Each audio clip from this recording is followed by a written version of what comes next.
Côte d'Ivoire, une ancienne colonie française. En octobre 2000, Laurent Gbagbo prend le pouvoir.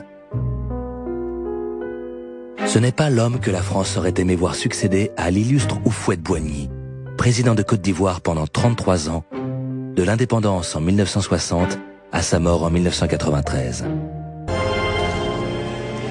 La France ne réussit pas à imposer son candidat à la succession.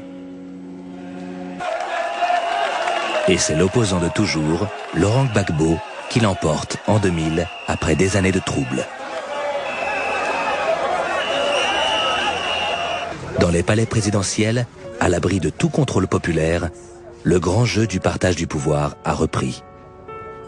Mais comme Denis Sassou Nguesso au Congo, comme Omar Bongo au Gabon, c'est désormais Laurent Gbagbo qui mène ce jeu, ce n'est plus la France. Laurent Gbagbo a dit non à la France, mais pas aux grandes sociétés françaises.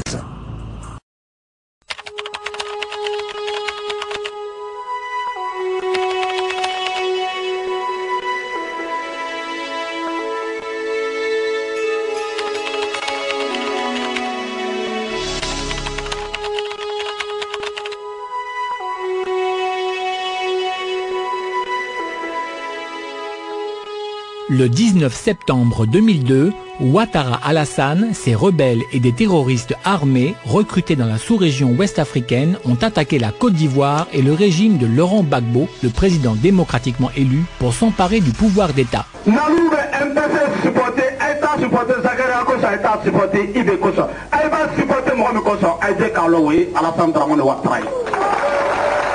Le coup de force manqué s'est transformé en une rébellion sanguinaire conduite par Soro Guillaume Tigbafori qui, avec l'aide de la France et du réseau France-Afrique, occupe illégalement depuis 8 années le nord, le centre et une partie de l'ouest du pays.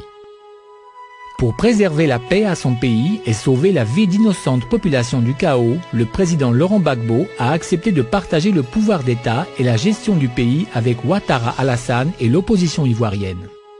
Malgré plusieurs résolutions de l'ONU, plusieurs accords de paix et surtout de l'accord politique de Ouagadougou, les rebelles de Ouattara Alassane n'ont jamais désarmé et le pays n'a jamais été réunifié jusqu'aux élections de 2010. Ceci sous le regard complaisant et complice de la France et de la communauté internationale. Au nom de la paix, le président Laurent Gbagbo a fait de multiples concessions pour favoriser l'organisation des élections présidentielles en 2010. Il s'agit notamment de la décision exceptionnelle de faire de Ouattara Alassane un candidat à l'élection présidentielle, bien que ce dernier ne remplisse pas les conditions d'éligibilité. Pour que même ce frère arrive là où il est, j'ai fait beaucoup de sacrifices. Avant moi, c'était des mandats d'arrêt qu'on lançait contre lui. Ici, nous sommes tous ici, on a vu. Sa maman a été entendue sur procès verbal.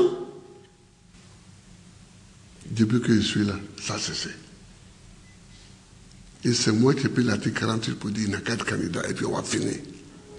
L'organisation des élections présidentielles, malgré la partition du pays, ce qui est interdit par la constitution ivoirienne. L'acceptation d'une commission électorale indépendante, partisane et majoritairement composée des membres de la rébellion et de l'opposition à la solde de Ouattara Alassane. Nous sommes 31 commissaires centraux qui avons été nommés par décret du président de la République.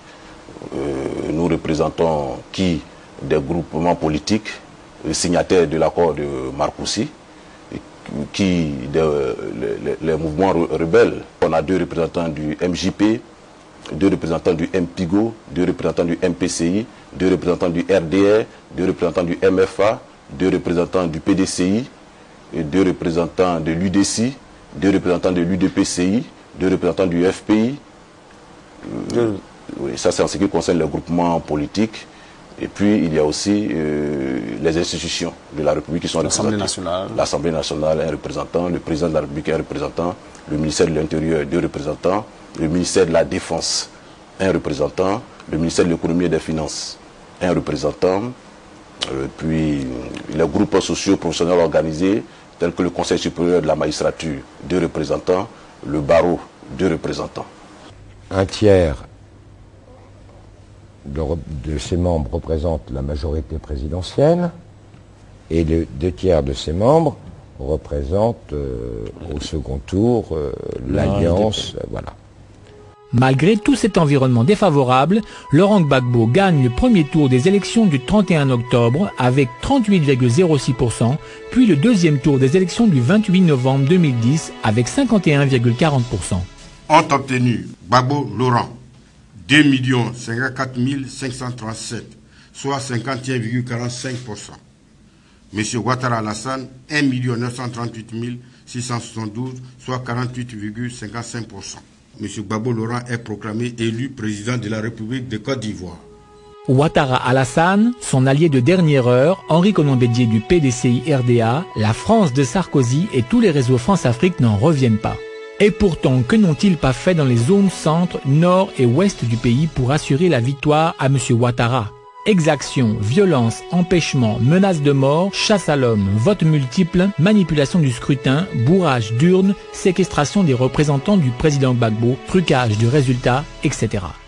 Il y avait un monsieur qui était dans l'isoloir. Quand il est sorti, il est venu avec le bic.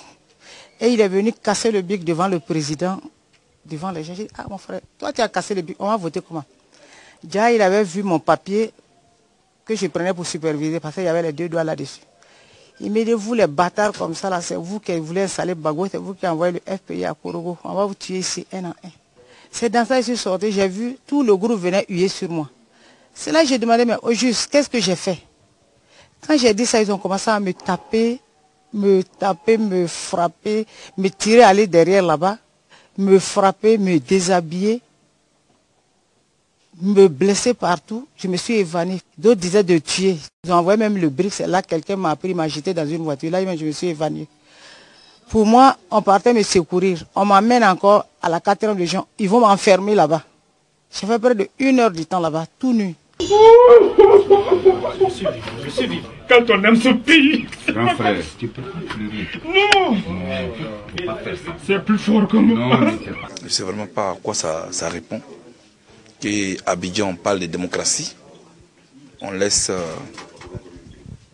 par souci de démocratie, tout le monde voter. Parce que si M. Ouattara a eu des voix à Yopougon, qu'il a eu des voix à Gagnoa, qu'il a eu des voix à Yamoussoukro, qu'il a eu des voix à Bengourou, c'est parce que là-bas, le scrutin est libre.